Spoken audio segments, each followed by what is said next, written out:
Hello and a very good morning to all of you. आज हम नवंबर 2021 के अंतर्राष्ट्रीय क्रोनोलॉजी में पार्ट 3 पढ़ेंगे। इससे पहले हमने पार्ट 1 और पार्ट 2 में राष्ट्रीय और अंतर्राष्ट्रीय परिदृश्य को पढ़ लिया था। आज हम साइंस एंड टेक्नोलॉजी वाला पोर्शन पढ़ेंगे और उसके बाद में आर्थिक परिदृश्य को पढ़ेंगे। तो आज का एजेंडा ये है कि हम दो चीज़ों को इसमें कवर कर लें। तो काफ़ी डिले के बाद में वीडियो बना पाई हूँ, तो उसके लिए आई एम रियली सॉरी। ये पहली बार है कि इतना ज़्यादा डिले हो गया है, तो I am really sorry for that, क्योंकि मुझे कुछ काम हो गया था इसलिए मैं उसको नहीं बना पाई हूँ। तो कई लोगों ने मैगज़ीन को पढ़ लिया होगा, कॉन्ग्रेचुलेशंस फॉर टू यू। लेकिन जिन लोगों ने नहीं पढ़ा है, जो मेरे भरोसे थे, तो उनके लिए आज मैं ये वीडियो लेकर के जो है उसको प्रेजेंट कर रही हूँ। आई होप आपको पसंद आएगा और आपको चीज़ें जो है समझ में अच्छे से आएंगी। तो हाँ, आगे जिन लोगों ने जिनको ये मैगज़ीन जो है अभी भी नहीं है जिन लोगों के पास, तो हमारा टेलीग्राम चैनल है study for RS and IAS, उसको ज्वाइन कर लीजिएगा। वहाँ पर इस मैगज़ीन का PDF आपको आज अपलोड कर दिया जाएगा, तो वो मिल जाएगा आपको।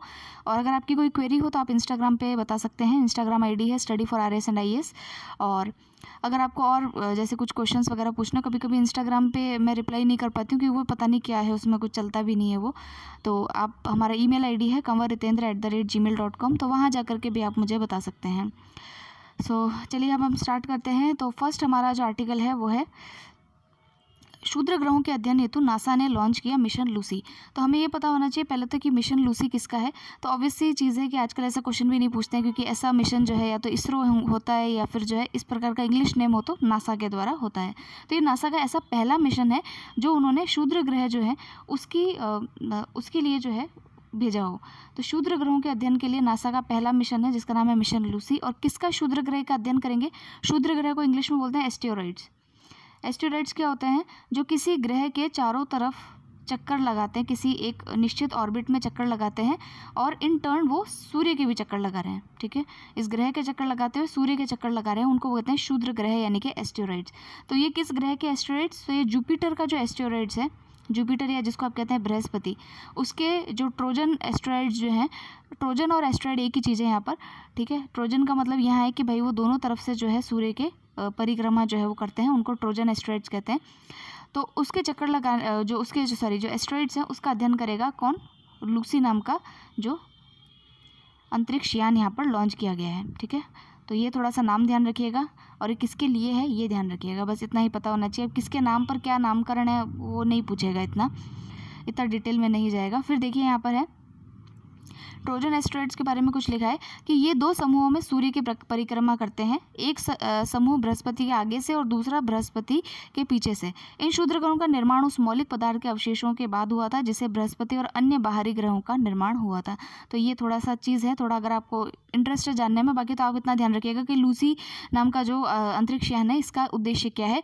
तो ये जो है ट्रोजन एस्टेरॉइड जो है उनकी परिक्रमा करेगा और उनके बारे में जानकारी इकट्ठा करेगा, और नासा का इस प्रकार का पहला मिशन है बस।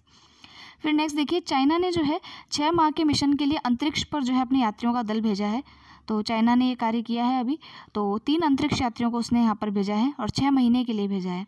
इसका उद्देश्य क्या है कि चाइना का जो स्पेस स्टेशन है उसको अगले 6 महीने तक ऑपरेट करना है, साथ ही वहाँ पर अंतरिक्ष स्टेशन के काम को भी पूरा करना है। तो यही इसमें जो है कुछ बातें हैं।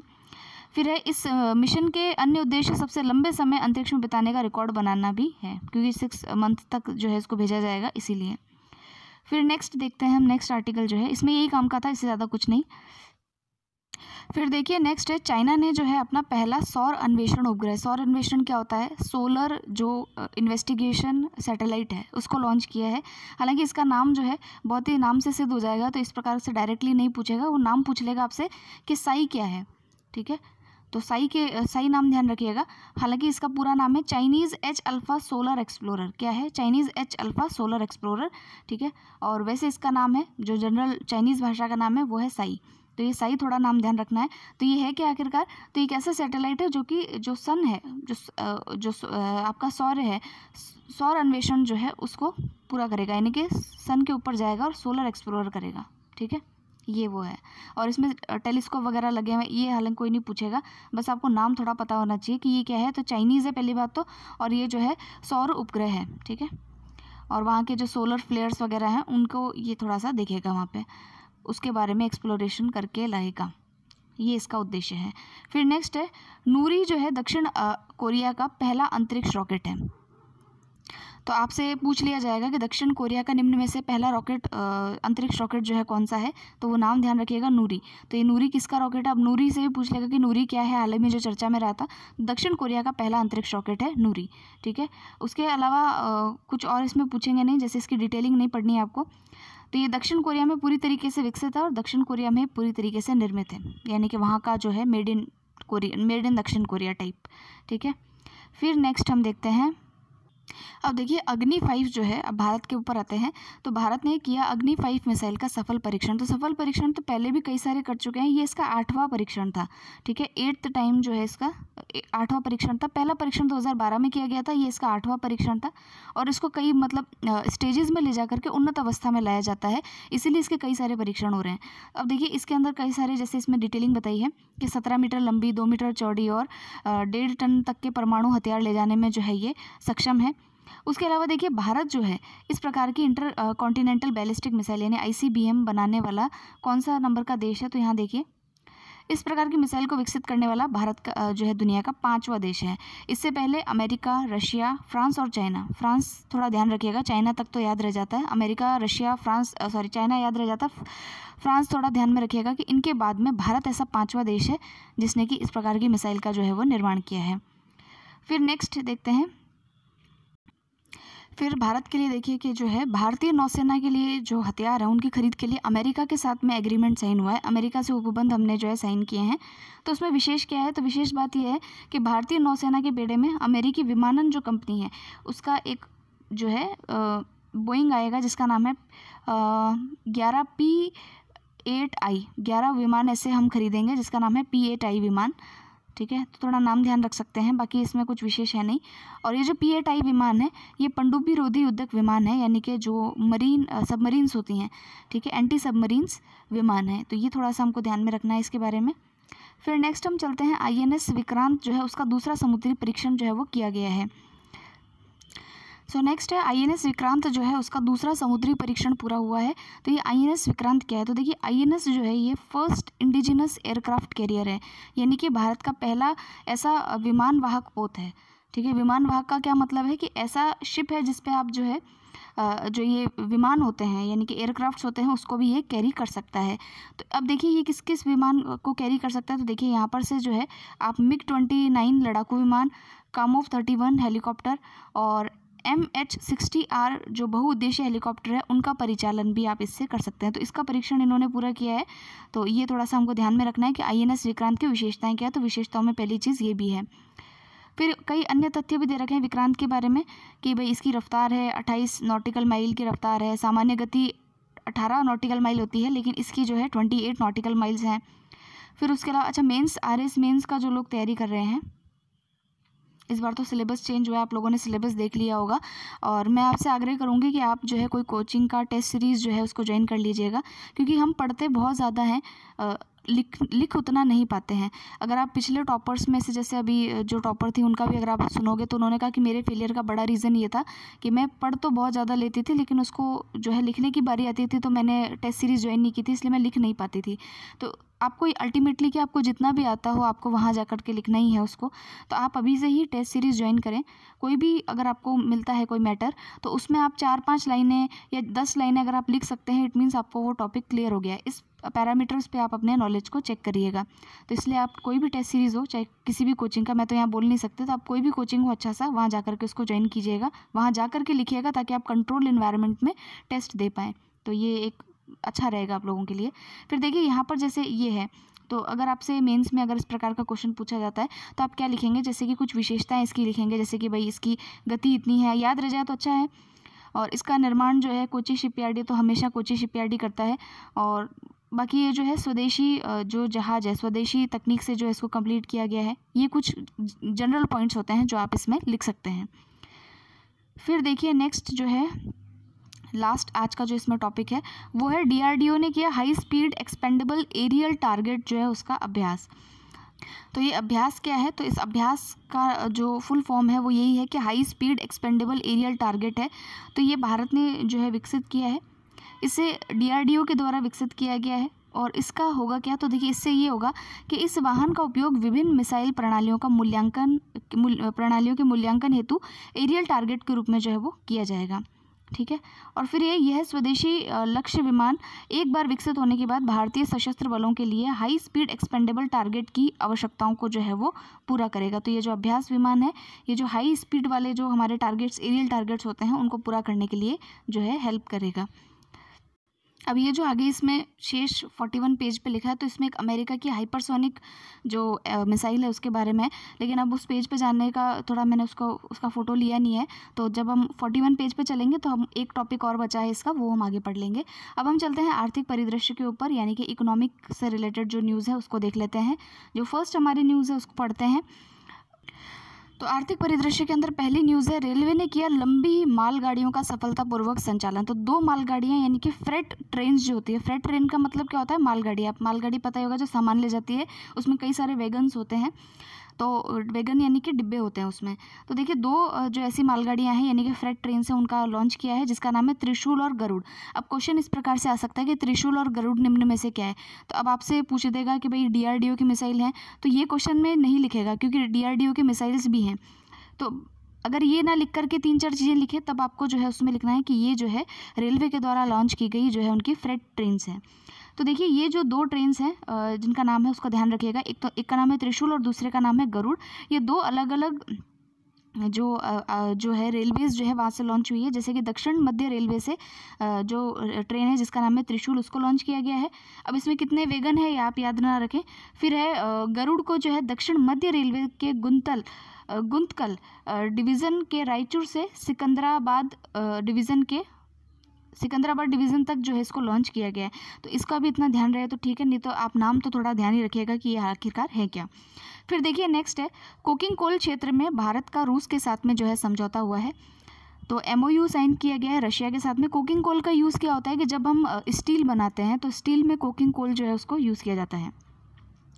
तो हम कोकिंग कोल के लिए जो है रशिया के मतलब हम आयात के ऊपर निर्भर हैं। तो अभी हमने इसकी रशिया से जो है आयात करने के लिए MOU मेमोरेंडम ऑफ अंडरस्टैंडिंग जो है उसको साइन किया है। अब देखिए भारत की एक इस्पात नीति है, यहाँ आप देख सकते हैं राष्ट्रीय इस्पात नीति 2017 का ये एक हिस्सा है। और राष्ट्रीय इस्पात नीति 2017 के तहत भारत का जो लक्ष्य है वो है 2030 तक 30 करोड़ टन इस्पात उत्पादन जो है उसको पहुंचाना। जो उत्पादन है उसको 2030 तक कितना करना है, 30 करोड़ टन जो है हमको इस्पात का उत्पादन करना है, यानी कि स्टील का उत्पादन हमको इतना ज़्यादा इंक्रीज़ करना है। ये हमारा इसका टारगेट है, तो इसको थोड़ा सा आप ध्यान में रखिएगा। फिर इसमें थोड़ा महत्वपूर्ण तथ्यों के अंदर जो बता रखा है, ये आपने हालांकि जो है ज्योग्राफी वाले पोर्शन में पढ़ रखा होगा कि भाई कोयले की प्रथम खान कहाँ से स्टार्ट हुई थी, और उसके अलावा कोयले की खानें कहाँ कहाँ पर है। तो आप ये नाम जो है पढ़ लीजिएगा, तो मैं इसको नहीं पढ़ा रही हूँ। अब आगे हम नेक्स्ट पे चलते हैं।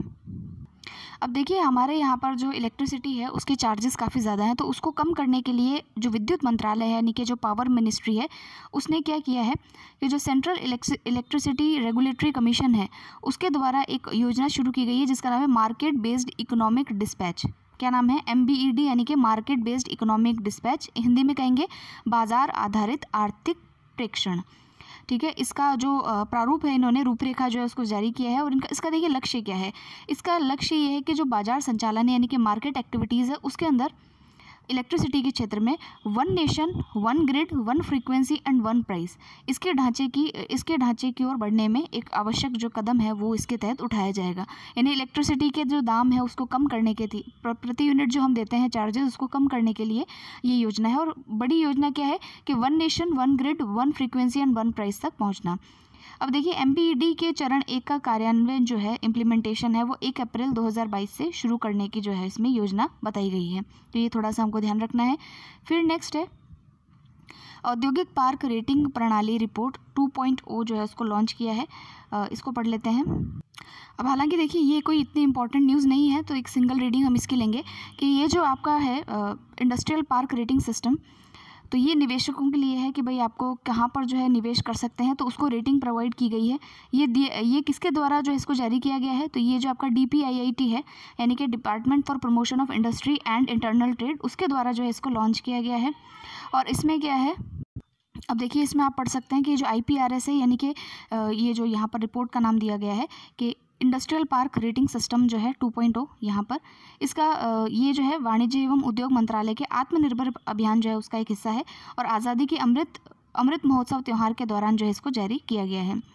तो भारत औद्योगिक भूमि बैंक जो है इसका एक विस्तार है ये, और इसमें निवेशकों को निवेश के लिए उनके पसंदीदा स्थान की पहचान करने में सहायता करने के लिए एक GIS सक्षम डेटाबेस जो है वो तैयार इसमें किया जाएगा और इसमें करीब 4000 यानी 4400 जो है अधिक जो औद्योगिक पार्क है वो इसमें शामिल किए गए हैं। तो मुद्दे की बात क्या है, मुद्दे की बात यही है कि इसका उद्देश्य क्या है कि जो इंडस्ट्रियल पार्क्स हैं उनसे मतलब जो निवेश करता है उनको अवगत कराना कि यहाँ पर जो है आप इन्वेस्टमेंट कर सकते हैं। उसके अलावा इसमें कोई भी इंपॉर्टेंट चीज़ नहीं है, आप इसको छोड़ भी सकते हैं।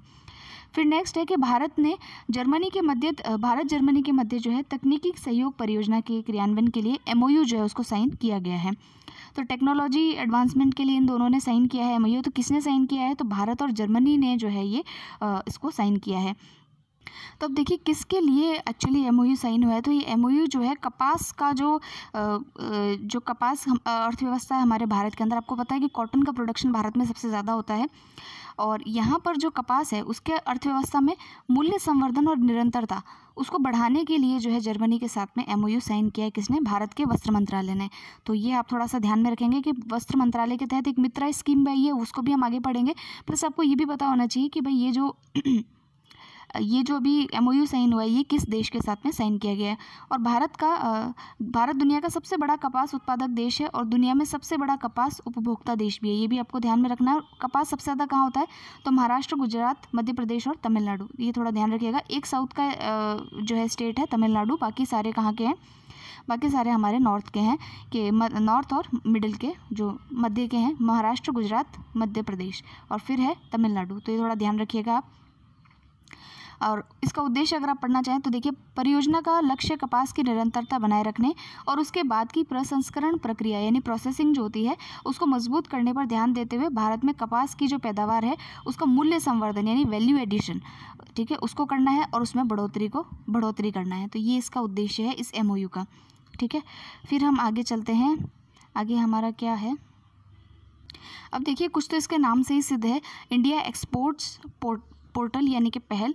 इसका उद्देश्य क्या हो सकता है कि एक्सपोर्ट को बढ़ावा देना। लेकिन किसके एक्सपोर्ट को बढ़ावा देना, तो MSME जो उद्योग होते हैं, जो क्या बोलते हैं उनको, सूक्ष्म लघु और मध्यम जो उद्योग होते हैं, उनके एक्सपोर्ट को बढ़ावा देना। और कितना बढ़ावा देना, तो यहाँ देखिए यहाँ लिखा हुआ है कि 50% तक जो है इनका 2022 तक 50% जो है MSME जो है उनके एक्सपोर्ट को बढ़ाना, ठीक है। स्मॉल मीडियम एंटरप्राइजेज जो होते हैं उनके उद्योग को जो है वो बढ़ाना, ये इसका लक्ष्य है।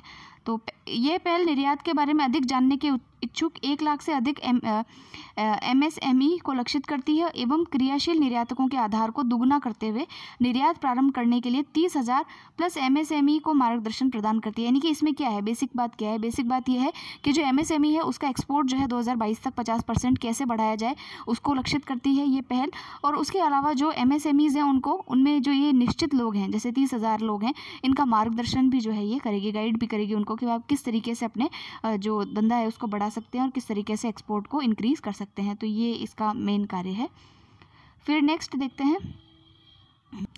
नेक्स्ट वाली जो ये न्यूज़ है ये इतनी इंपॉर्टेंट नहीं है, इसको आप काट सकते हैं। फिर देखते हैं, नुमालीगढ़ रिफाइनरी लिमिटेड ने किया IGGL के साथ में ROU। तो IGAL क्या है, तो ये है आपका इंद्रधनुष, कहाँ गया, हाँ, इंद्रधनुष गैस ग्रिड लिमिटेड, ये है इसका आपका, ठीक है। तो ये नुमालीगढ़ जो रिफाइनरी है उसने जो है राइट टू यूज़ के तहत जो है ये इंद्रधनुष गैस ग्रिड लिमिटेड जो है उसके साथ में राइट टू यूज़ जो है वो साइन किया है। राइट टू यूज़ का मतलब क्या है कि एक ही पाइपलाइन का उपयोग करने के लिए जो है इन्होंने इस ROU को जो है वो साइन किया है।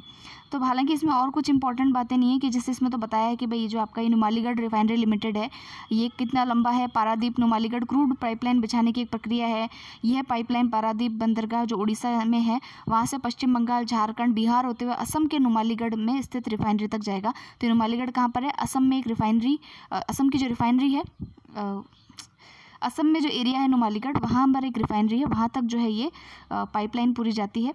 और कितने राज्यों को इसने कवर कर रखा है वो भी यहाँ पर लिखा रखा है। उसके अलावा जो आपका ये इंद्रधनुष गैस ग्रिड लिमिटेड है ये जो है गुवाहाटी से नुमालीगढ़ तक एक प्राकृतिक गैस पाइपलाइन बिछाने का कार्य कर रही है। तो ये इसके बारे में कुछ एक बहुत ही ट्रिवियल फैक्ट है, अगर पूछ ले तो किस्मत ख़राब, पूछ लिया तो पूछ लिया, कुछ नहीं कर सकते, थोड़ा सा इसमें से देख लीजिएगा, बाकी इसमें कुछ ज़्यादा इंपॉर्टेंट है नहीं। फिर देखिए इंद्रधनुष गैस ग्रिड लिमिटेड जो है वो कई सारे उद्यमों का संयुक्त उद्यम है एक तरीके से, जैसे कि Indian oil corporation, oil and natural gas corporation जिसको ONGC कहते हैं आप, फिर है आपका gas authority of India limited जिसको आप गेल कहते हैं, ठीक है, और ऑयल इंडिया लिमिटेड OIL, इन सब का संयुक्त क्या बोलते हैं उपक्रम है या उद्यम है जिसका नाम है इंद्रधनुष गैस ग्रिड लिमिटेड। तो ये थोड़ा सा आप नाम ध्यान रखिएगा। फिर है देखिए जो भी हमने बात की थी PM मित्र योजना जो अभी लॉन्च हुई थी, तो PM मित्र पार्कों की स्थापना के लिए एक अधिसूचना जो है जारी की गई है। अब इसमें क्या उद्देश्य है और क्या इसकी परिकल्पना है उसको हम देख लेते हैं। अब देखिए जितने भी RS की तैयारी करने वाले विद्यार्थी हैं या फिर जो IAS में मेंस के लिए तैयारी कर रहे हैं या प्रीलिम्स के लिए भी जो तैयारी कर रहे हैं, उनके लिए काफ़ी इंपॉर्टेंट ये स्कीम है, आपको अच्छे से इसको याद कर लेना चाहिए। PM मित्र जो स्कीम है इसके ऊपर शॉर्ट नोट आ सकता है आप लोगों पे इकोनॉमिक्स वाले सेक्शन में, तो या तो आप वहाँ पर भी इसको देखिएगा, मतलब उसके लिए तैयार कीजिएगा, तैयार करके जाइएगा, ऐसा क्वेश्चन आ सकता है। तो देखिए PM मित्र जो है, पहले तो इसका फुल फॉर्म आपको पता हो, जो वीडियो की तैयारी कर रहे हैं हो सकता है पूछ ले। तो इसका फुल फॉर्म देखिए क्या है, इसका मतलब है mega integrated textile reason and apparel, ठीक है, apparel, mega integrated textile reason and apparel, ये इसका फुल फॉर्म है, ठीक है, और इसको प्रधानमंत्री जी द्वारा जो है वो लॉन्च किया गया है। इसका उद्देश्य देखिए क्या है कि जो हमारा वस्त्र निर्माण उद्योग जो है उसको जो है और आगे बढ़ाना, उसमें जो लॉजिस्टिक सुधार है, लॉजिस्टिक का अर्थ क्या होता है कि जो हम ट्रांसपोर्टेशन वगैरह करते हैं, किसी भी सामान का आयात निर्यात जो किया जाता है, तो आयात निर्यात में सबसे ज़्यादा रोल किसका होता है, ट्रांसपोर्टेशन का, यानी कि परिवहन का। तो उसको जब सुधारने की बात आती है, सप्लाई चेन को हम सुधारने की बात करते हैं, तो उसी को हम लॉजिस्टिक्स कहते हैं, ठीक है।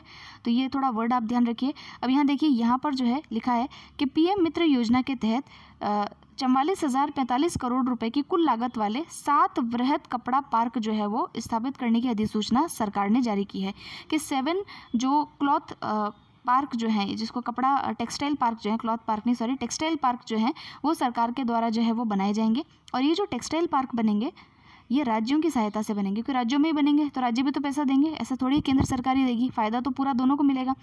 तो ये जो है PPP यानी कि पब्लिक प्राइवेट पार्टनरशिप के तहत जो है केंद्र और राज्य सरकार दोनों के साथ सहयोग करके जो है इसको बनाया जाएगा। 7 औद्योगिक पार्क इस प्रकार के 7 टेक्सटाइल पार्क जो है वो बनाए जाएंगे। अब इसकी परिकल्पना देखिए क्या है, तो यहाँ ध्यान से पढ़िएगा कि संयुक्त राष्ट्र सतत विकास लक्ष्य जो है, यानी कि आपका सस्टेनेबल डेवलपमेंट गोल जो है, उसमें 9 नंबर का जो गोल है वो ये कहता है कि लचीला बुनियादी ढांचे का निर्माण यानी इंफ्रास्ट्रक्चर का निर्माण करेंगे और नवाचार को प्रोत्साहन देंगे। तो ये इसका जो है उसको प्राप्त करने में भारत की मदद करने के लिए PM मित्र पार्क जो है उसकी परिकल्पना जो है वो की गई है। तो ये आप थोड़ा ध्यान रखेंगे। फिर उद्देश्य क्या है, इसका उद्देश्य टेक्सटाइल उद्योग की संपूर्ण मूल्य श्रृंखला के लिए एकीकृत बड़े पैमाने पर आधुनिक औद्योगिक बुनियादी ढांचा सुविधा को विकसित करना, लॉजिस्टिक लागत को कम करना और भारतीय टेक्सटाइल की प्रतिस्पर्धा यानी कि कॉम्पिटिटिवनेस जो है उसको बढ़ाना। आप जानते हैं हमारे यहाँ पे कॉटन प्रोडक्शन बहुत ज़्यादा होता है, लेकिन अभी हमने पीछे पढ़ा कि उपभोक्ता भी सबसे बड़े हम ही हैं। तो अब जैसे वही बात है कि हमने उगाया हमने खा लिया, तो ऐसे चलेगा नहीं, हमको एक्सपोर्ट भी करना होगा। और एक्सपोर्ट में क्या क्या कमियां हैं, अभी भी देखिए हमारा लक्ष्य क्या है कि MSME जो हमको इतना बड़ा रोज़गार देता है, इतने ज़्यादा लोगों को रोज़गार प्रोवाइड करता है, इतना प्रोडक्शन करता है, उसके एक्सपोर्ट को अभी तक हम 50% भी नहीं ले जा सके हैं। तो ये सारी जो कमियाँ हैं इसको दूर करने के लिए सरकार कार्य करती है। तो उसी के तहत एक योजना है जिसका नाम है PM integrated textile reason and apparel योजना, जिसका नाम है PM मित्र योजना। अब देखिए इसमें एक फॉर्मूला भी दिया है इन्होंने, ये इंपॉर्टेंट है, अगर आपको मेंस में क्वेश्चन आए तो आप ऐसे लिख सकते हैं इसको कि इस फॉर्मूले के तहत जो है फॉर्म टू फाइबर, खेत से लेकर के फाइबर बनाने तक, फाइबर से फैक्ट्री और फैक्ट्री से फैशन और फैशन से फॉरेन यानी कि एक्सपोर्ट। तो ये कार्य जो है ये पाँच फॉर्मूले के तहत जो है इसको क्रियान्वित जो है वो किया जाएगा। अब देखिए इसके लिए जो है कुछ ग्रीन फील्ड और कुछ ब्राउन फील्ड स्थल जो है वो स्थापित किए जाएंगे। ग्रीन फील्ड ब्राउन फील्ड में अंतर क्या होता है कि जब आप शुरू से कहते हैं ना शुरू से किसी फैक्ट्री या किसी भी उद्योग की शुरुआत करते हैं तो वो होता है ग्रीन फील्ड प्रोजेक्ट, और पहले से किसी स्थापित उद्योग में आप कुछ परिवर्तन करते हैं और कुछ इन्वेस्टमेंट करते हैं तो उसको हम कहते हैं ब्राउन फील्ड प्रोजेक्ट। तो ये थोड़ा आपको नाम ध्यान होना चाहिए। अब देखिए ग्रीनफील्ड प्रोजेक्ट के तहत भारत सरकार जो है जो विकास पूंजी की सहायता है उसमें 30% का सहयोग देगी और अधिकतम सीमा हो सकती है उसकी 500 करोड़। बोलते हैं ना कि हम 20% का डिस्काउंट देंगे, लेकिन अधिकतम आपको जो है 100 रुपये तक का डिस्काउंट मिलेगा, तो वो वाली बात यहाँ पर है। फिर देखिए ब्राउनफील्ड के अंदर जो है बुनियादी ढांचा की परियोजना की लागत में 30% की होगी और अन्य सुविधाएं विकसित करने के लिए 200 करोड़ तक की जो है वो सीमा होगी सरकार की तरफ से। कोई टेक्निकल क्वेश्चन अगर आपसे पूछा मेंस में प्रीलिम्स के अंदर, तो वो इस प्रकार से पूछा जा सकता है, ठीक है। तो ये थोड़ा सा आप ध्यान रखिएगा। प्रत्येक पीएम जो पार्क है उसमें टेक्सटाइल विनिर्माण इकाइयों को शीघ्र स्थापित करने के लिए 300 करोड़ की जो है कॉम्पिटिटिवनेस इंसेंटिव सपोर्ट जो है वो भी प्रदान किया जाएगा, जिसको प्रतिस्पर्धात्मक प्रोत्साहन सहायता राशि जो है वो कहा जाता है, ठीक है। और फिर ये मैंने आपको बता दिया कि पीपीपी मोड पे जो है इसको बनाया जाएगा। काफ़ी इंपॉर्टेंट योजना है मेंस की तैयारी करने वालों के लिए भी, और जो यूपीएससी के लिए तैयार कर रहे हैं उनके लोगों के लिए भी, और हो सकता है वीडियो में भी पूछ ले। तो हालांकि मैंने उसका सिलेबस नहीं देखा है, तो आप मुझे मत कहिएगा कि आपको इतना पता है वो पता है, मैंने सिलेबस नहीं देखा है अभी तक उसका क्या है। बाकी जो है जो भी करंट अफेयर्स के पॉइंट ऑफ व्यू से इंपॉर्टेंट है वो इसमें दिया हुआ है, और ये आ सकता है आपके एग्जाम में, इंपॉर्टेंट चीज़ है। फिर नेक्स्ट आर्टिकल पे हम चलते हैं। अब देखिए नेक्स्ट जो है काफ़ी जनरलाइज न्यूज़ है कि आरबीआई ने जो है एनबीएफसीज यानी कि जो नॉन बैंकिंग फाइनेंस कॉर्पोरेशन होते हैं, आपने इकोनॉमिक्स में पढ़ा होगा एनबीएफसीज किसको कहते हैं, उनमें जो आईपीओ फंडिंग होती है, आईपीओ क्या होता है, जो इनिशियल पब्लिक ऑफरिंग होता है, यानी कि जो फर्स्ट शेयर लॉन्च करते हैं वो लोग, तो आईपीओ के तहत जो फंडिंग है उसको सीमित कर दिया है, यानी कि 1 करोड़ तक की उसमें सीमा का जो है वो उसको कर दिया है, उसको टाई कर दिया है कि इससे ज़्यादा की जो है उधारी जो है वो निवेशकों को नहीं दी जा सकती है। और इससे होगा क्या कि जो स्केल बेस्ड रेगुलेशन है वो किया जा सकेगा, ठीक है, ताकि जो जोखिम है वो इसके अंदर कम किया जा सके। इतना इंपॉर्टेंट नहीं है, इसके ऊपर कोई बड़ा क्वेश्चन या फिर जो है आपके प्रीलिम्स मेंस का कोई क्वेश्चन बनता है नहीं। फिर देखिए काफ़ी इंपॉर्टेंट, ये भी आपसे जो है आपके मेंस के अंदर आरएस मेंस में पूछा जा सकता है, आप याद रखिएगा इसको। प्रधानमंत्री पीएम गति शक्ति योजना, तो ये गति शक्ति योजना क्या है ये आपको पता होना चाहिए। तो देखिए गति शक्ति का फुल फॉर्म है national master plan for multi modal connectivity, ठीक है। तो ये क्या है, तो ये आपके जो जितने भी क्या कहते हैं कनेक्टिविटी जो है उसको इंक्रीज़ करने के लिए इस योजना का जो है वो शुभारंभ किया गया है। इसको डिटेल में और देख लेते हैं कि क्या इसके अंदर दे रखा है। तो देखिए वही चीज़ जो मैंने आपको बताया कि पीएम गति शक्ति अगली पीढ़ी की अवसंरचना के निर्माण यानी कि जिसको इंफ्रास्ट्रक्चर बोलते हैं उससे संबंधित है, जो जीवन को सुगम बनाने के साथ ही व्यापार करना अधिक आसान जो है वो बना सकती है। तो इसमें जो है 6 स्तंभ है, जैसे कि कॉम्प्रिहेंसिवनेस, प्रायोरिटाइजेशन, ऑप्टिमाइजेशन, सिंक्रोनाइजेशन, एनालिटिकल और डायनेमिक, ये इसके जो है कुछ पार्ट्स हैं। फिर देखिए और कुछ इंपॉर्टेंट चीज़ें कि इसका जो प्रमुख अवसंरचना परियोजना है तो समस्त पक्षों के लिए समग्र योजना और संस्थागत रूप देकर पिछले सभी मुद्दों को सुलझाएगी। जैसे कि इंफ्रास्ट्रक्चर के केस में क्या होता है कि कोई चीज़ बीच में अटक जाती है, कोई रोड अटकी हुई है या कोई प्रोजेक्ट है वो अटका हुआ है, क्यों अटका हुआ है उसके सारे पहलू जो है उसको देखा जाएगा और जल्दी से जल्दी उस कार्य को कंप्लीट किया जाएगा, ये इसका टारगेट रहेगा। फिर जो है देखिए साझा नज़रिए से तैयार और क्रियान्वित किया जाएगा, मतलब कि देखिए जो चीज़ें होती है वो फाइल्स जो होती है वो कई डिपार्टमेंट्स में जाकर के अटक जाती है, तो उसमें काम हो नहीं पाता है। उसको इंटीग्रेटेड करके किस तरीके से रेड टेपिज्म जो है उसको ख़त्म किया जाए, लाल फीताशाही को ख़त्म किया जाए, वो इसके अंदर किया जाएगा। विभिन्न मंत्रालय और राज्य सरकारों की अवसंरचना योजनाओं जैसे कि भारतमाला, सागरमाला, अंतर्देशीय जलमार्ग, शुष्क भूमि बंदरगाह, उड़ान इत्यादि को शामिल इसके अंदर किया गया है, ताकि ये भी तो क्योंकि कनेक्टिविटी से रिलेटेड ही परियोजनाएं हैं, ताकि ये जो है आगे कार्य कर सकें। और आगे क्या है कि इसमें विभिन्न जो प्रौद्योगिकियां हैं उनका भी व्यापक उपयोग किया जाएगा, जिसमें BISGN भास्कराचार्य, ये क्या है, भास्कराचार्य राष्ट्रीय अंतरिक्ष अनुप्रयोग और भू संरचना संस्थान द्वारा विकसित इसरो इमेजरी युक्त स्थानिक नियोजन उपकरण भी शामिल होंगे। इसको छोड़िए, तो आपको मेन बात क्या ध्यान रखनी है कि जो विभिन्न मंत्रालय हैं ये इनकी जो योजनाएँ हैं इसको इसमें शामिल किया गया है। ऊपर से जो है इसमें 6 स्तंभ है, ठीक है, और इसका जो है फुल फॉर्म क्या है, ये 3-4 चीज़ें भी अगर आपको ध्यान में रहेगी तो आप इसमें जो है लिख सकते हैं। फिर है पावर फाइनेंस कॉर्पोरेशन, जो है उसको महारत्न कंपनी का जो है वो दर्जा दिया गया है और इस प्रकार का दर्जा प्राप्त करने वाली एक 11वीं सरकारी स्वामित्व वाली कंपनी बन गई है, ठीक है। तो ये थोड़ा आप ध्यान रखेंगे। महारत्न का दर्जा देखिए किसको मिलता है, यह दर्जा उस कंपनी को दिया जाता है जिसने लगातार बीते 3 वर्षों में 5,000 करोड़ से अधिक का शुद्ध लाभ जो है उसको, नेट प्रॉफिट जो है उसको प्राप्त किया हो, और बीते 3 वर्षों के लिए उसका औसत वार्षिक कारोबार 25,000 करोड़ का हुआ हो, ठीक है। 5,000 करोड़ का तो क्या है उसको प्रॉफिट होना चाहिए और कारोबार 25,000 करोड़ का उसने एनुअल किया हो, तो ये इसलिए जो है इसको दिया गया है। और अन्य कंपनियां भी इसमें दे रखी है, देखिए Bharat heavy electronics limited, Bharat petroleum limited, coal India limited, GAIL limited, ये सारी जो कंपनियां हैं ये ऑलरेडी महारत्न का दर्जा जो है वो हासिल कर चुकी हैं, और भी कंपनीज है इसके अंदर। तो ये आप पढ़ लीजिएगा। फिर नेक्स्ट है एयर इंडिया विनिवेश, टाटा सन्स ने जीती बोली। टाटा सन्स ने इसमें जो एयर इंडिया जो है उसका डिसइन्वेस्टमेंट आपको पता है सरकार के द्वारा किया जा रहा है, और उसके अंदर फिर से इसको जो है जो है आपका टाटा सन्स जो है उसने इसको जो है अपने क्या कहते हैं बोली लगाकर इसको जीत लिया है। और अब इसका मालिक दोबारा से कौन होगा? टाटा सन्स होगा। तो देखिए, वस्तुतः सरकार ने एयर इंडिया में भारत सरकार की 100% इक्विटी की बिक्री के लिए टाटा सन्स प्राइवेट लिमिटेड की पूर्णतः स्वामित्व वाली कंपनी टेलिस प्राइवेट लिमिटेड की सबसे उच्चतम मूल्य बोली को मंजूरी दी है। यानी टाटा सन्स की एक कंपनी है जिसका नाम है टेलिस प्राइवेट लिमिटेड, उसको जो है इसकी मंजूरी मिली है एयर इंडिया के लिए। ठीक है, अब देखिए एयर इंडिया में टाटा की 100% हिस्सेदारी होगी। इसके अलावा इसकी अंतर्राष्ट्रीय शाखा एयर इंडिया एक्सप्रेस में 100% और ग्राउंड हैंडलिंग संयुक्त उद्यम में 50% की हिस्सेदारी जो है वो इसकी होगी। ठीक है, तो ये हो गई कुछ इंपॉर्टेंट इसमें बातें। फिर देखते हैं economics news in short. Bharat के आर्थिक विकास पर जो है IMF की भी रिपोर्ट आई है। तो क्या कहता है वो? तो वो कहता है कि भारत की आर्थिक वृद्धि जो है वो 9.5% रहने का भी इसमें अनुमान है, और इसके अतिरिक्त इसने 5.6% पर हेडलाइन उपभोक्ता मूल्य आधारित मुद्रास्फीति जो है उसका भी अनुमान जो है वो लगाया है। फिर है सिंधुदुर्ग। ये सिंधुदुर्ग क्या है? तो देखिए, केंद्रीय नागरिक उड्डयन मंत्री जो है उन्होंने भारत सरकार की क्षेत्रीय संपर्क योजना, जिसको आपने उड़ान योजना पढ़ा होगा, जिसका नाम क्या है? उड़े देश का आम नागरिक। इसके तहत महाराष्ट्र में एक ग्रीनफील्ड प्रोजेक्ट है, उसको जो है अभी मंजूरी दी है, जिसका नाम है सिंधुदुर्ग। उस जगह का नाम है सिंधुदुर्ग।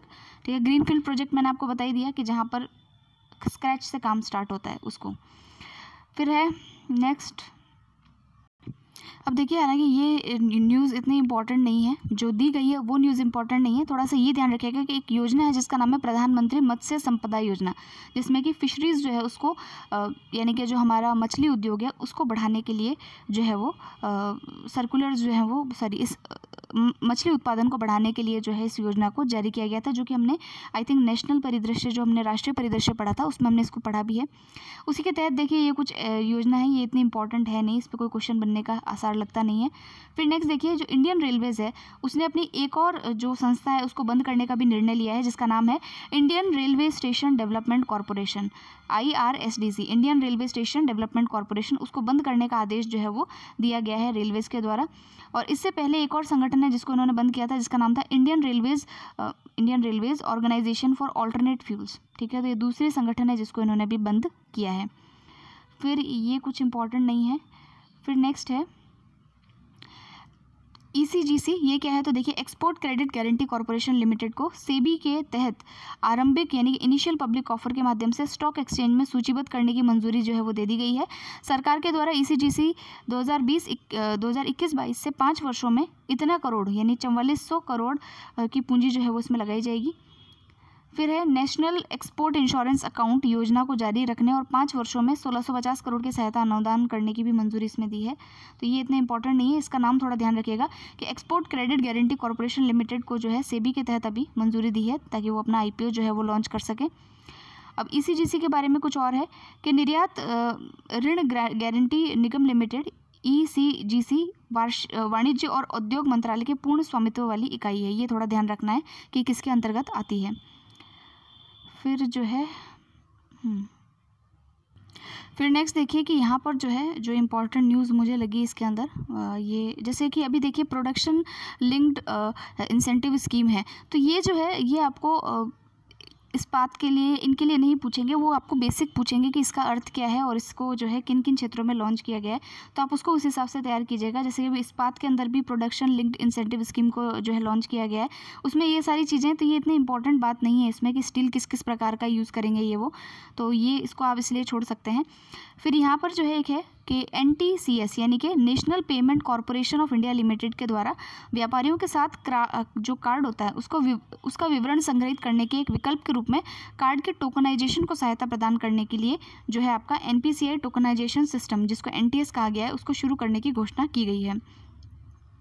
ठीक है, इससे क्या होगा कि जो टोकन रेफरेंस ऑन फाइल है यानी सेवा रुपये कार्ड धारकों को उनके वित्तीय डेटा की सुरक्षा बनाए रखने में जो है वो मदद मिलेगी। तो ये भी हालांकि इतनी इंपॉर्टेंट बात नहीं थी, लेकिन हाँ ठीक है, हमने इसको जो है रीड आउट कर लिया है। बाकी यहाँ पर अब कुछ भी इम्पोर्टेंट ऐसा है नहीं जो आपको बताया जाए। यहाँ पर एक चीज़ है कि जो जम्मू कश्मीर है वो जम्मू कश्मीर का सेब राष्ट्रीय उत्पादन का 87% जो है वो योगदान देता है इसके अंदर। तो ये थोड़ा सा इसके अंदर बताया है मैंने कि केंद्र शासित प्रदेश जम्मू कश्मीर के श्रीनगर में पहली बार सेब महोत्सव जो है उसका आयोजन किया गया है। और सेब उत्पादन में सबसे ज़्यादा योगदान कौन देता है? हमारा जम्मू कश्मीर देता है। ये थोड़ा ध्यान रखने वाली बात थी। उसके अलावा इसमें कुछ भी खास ऐसा है नहीं। तो ये हो गया हमारा जो है आज का आर्थिक परिदृश्य। नेक्स्ट वाले जो है उसके अंदर हम पढ़ेंगे प्रादेशिक परिदृश्य को नेक्स्ट वीडियो के अंदर। और उसके अलावा फिर बचेगा आपका स्पोर्ट्स और अवार्ड्स वाला पोर्शन, जो उसको हम जल्दी कंप्लीट कर लेंगे, आज ही कंप्लीट कर लेंगे, डोंट वरी।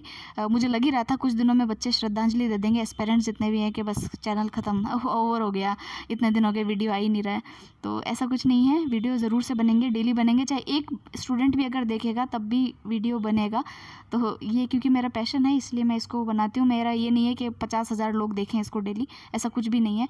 देखे तो अच्छी बात है, मेरा कुछ नॉलेज किसी के काम आ जाए तो अच्छा है, नहीं देखे तब भी अब ज़बरदस्ती तो है नहीं कि देखो ही देखो, तो ऐसा है। तो तो आप इस वीडियो को देखिएगा।